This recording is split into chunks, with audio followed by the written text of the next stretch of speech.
Assalamualaikum Pak, selamat pagi. Selamat pagi, Sus.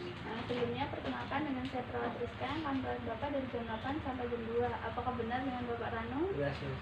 Boleh saya lihat gelangnya? Boleh, Sus. Tolong sebutkan nama dan tanggal lahir. Ranu tanggal 13, Sus. Baik, benar. Baik Pak, di sini saya akan mengajarkan Bapak yaitu teknik batuk efektif. Apakah Bapak bersedia? Bersedia, Sus. Kalau begitu mohon kerjasamanya ya Pak. Baik, Sus. Bapak tolong duduk Pak. Selanjutnya, untuk yang pertama, Bapak tarik nafas dalam-dalam melalui hidung, lalu dikeluarkan pelan-pelan dari mulut Pak. Baik, Sus. Lagi Pak.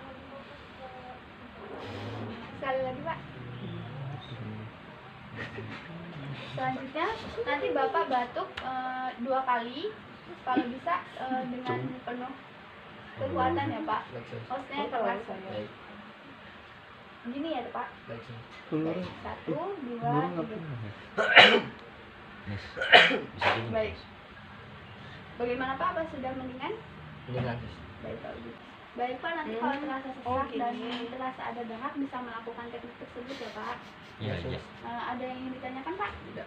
Kalau begitu saya pamit ke ruangan ya Pak. Jika butuh apa-apa tinggal pencet bel yang ada di belakang Bapak. Ya, baik, Sus. Saya permisi ya Pak. Ya. Salah juga.